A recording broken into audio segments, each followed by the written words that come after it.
Assalamualaikum warahmatullahi wabarakatuh. Saya Sinta Carolina Kartika Dewi dari 10-1 ingin menjelaskan tentang materi perubahan lingkungan, limbah, dan daur ulang. Pastinya kita sering kan mendengar kalimat pencemaran. Lalu apa sih itu pencemaran? Pencemaran ialah salah satu fenomena yang terjadi akibat peningkatan eksploitasi sumber daya alam. Pencemaran ini terjadi akibat eksploitasi sumber daya alam yang berlebihan. Beberapa faktor yang menyebabkan pencemaran yaitu 1.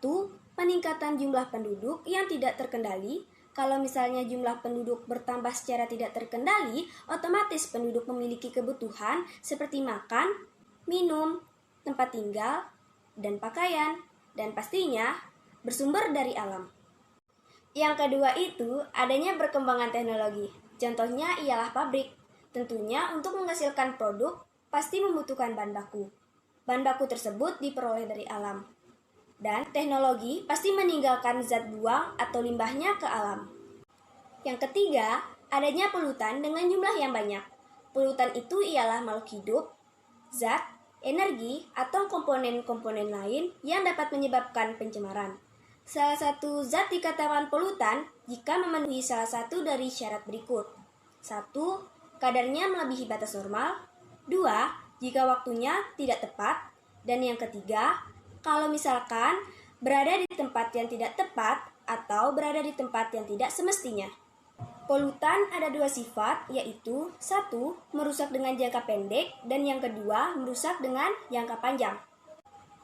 Contoh dalam jangka pendek yaitu, jika suatu zat yang jatuh ke lingkungan dan langsung menimbulkan kerusakan, tetapi setelah itu ia tidak lagi menimbulkan kerusakan. Sedangkan, contoh dalam jangka panjang ialah pestisida dan timbal. Jenis-jenis pencemaran yaitu 1. Pencemaran udara. Pencemaran ini disebabkan oleh pembakaran yang tidak sempurna dari minyak bumi, batu bara, asap kendaraan, dan gas-gas yang dapat menimbulkan pencemaran. 2. Pencemaran air dan tanah. Pencemaran ini dibagi menjadi dua, yaitu pencemaran biologi. Pencemaran ini terjadi karena adanya blooming algae yang disebabkan oleh melimpahnya jumlah eceng gondok. Sedangkan pencemaran kimia terjadi karena air deterjen dan limbah yang menyebabkan biota air itu mati.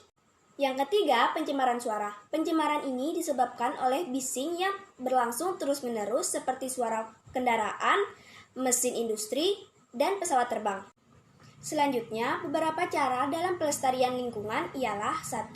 Penanggulangan secara administratif, yaitu pemerintah mengeluarkan berbagai kebijakan untuk mencegah terjadinya eksploitasi sumber daya alam secara berlebihan. Yang kedua, penanggulangan secara teknologis. Setiap industri diharapkan memiliki alat pengelola limbah. Dan yang ketiga, penanggulangan secara edukatif, pendidikan, dan penyuluhan masyarakat untuk meningkatkan kesadaran masyarakat akan pentingnya kelestarian lingkungan. Agar lingkungan tempat tinggal kita tidak mengalami perubahan ke arah yang merugikan, maka kita harus melestarikan dan mengelola lingkungan. Tujuan mengelola lingkungan ialah sebagai berikut. 1. Mewujudkan kelestarian hubungan manusia dengan makhluk hidup. 2. Mengendalikan terhadap usaha manusia untuk mengelola lingkungan hidup. 3. Mewujudkan manusia sebagai pembina lingkungan hidup. 4. Melaksanakan pembangunan berwawasan lingkungan untuk masa sekarang dan masa akan datang. Selain itu, etika lingkungan juga sangat diperlukan agar setiap kegiatan yang menyangkut kegiatan dapat dipertimbangkan secara cermat, sehingga keseimbangan lingkungan tetap terjaga. Beberapa prinsip yang harus diperhatikan berhubungan dengan penerapan etika lingkungan sebagai berikut. 1. Manusia merupakan sebagian dari lingkungan yang tidak terpisah sehingga perlu menyayangi semua lingkungannya selain dirinya sendiri. Yang kedua, manusia sebagian dari lingkungan. Hendaknya selalu berupaya untuk menjaga terhadap kelestarian, keseimbangan, dan keindahan alam. Yang ketiga, kebijakan penggunaan sumber daya alam yang tidak terbatas termasuk bahan energi. Yang keempat, lingkungan yang tersedia bukan hanya untuk manusia saja, tetapi untuk semua makhluk hidup yang lain. Topik pembahasan berikutnya ialah limbah. Apa sih itu limbah? Limbah adalah zat atau sisa buangan kegiatan manusia atau industri. Berdasarkan senyawanya, limbah dibagi menjadi dua, yaitu 1. Limbah organik. Limbah organik yaitu limbah yang mudah terurai, contohnya kulit buah, sayuran busuk, dan sisa makanan. Yang kedua yaitu limbah anorganik. Limbah ini tidak mudah terurai dan memerlukan waktu terurainya cukup lama, contohnya kaleng, kaca, dan plastik.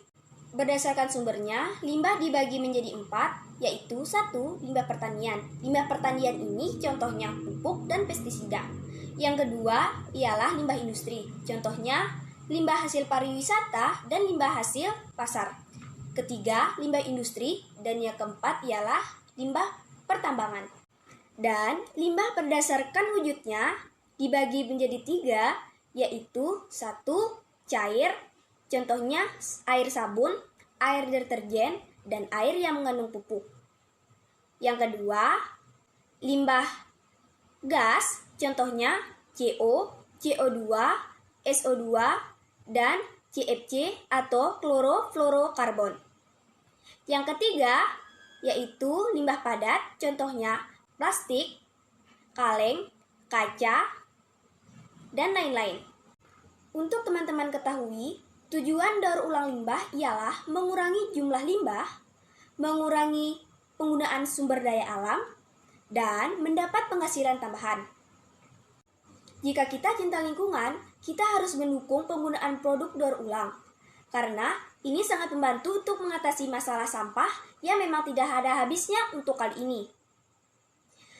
Tidak ada salahnya kita menggunakan produk-produk daur ulang yang tidak kalah dengan produk mahal, bahkan produk yang sedang ngetren dan unik lainnya.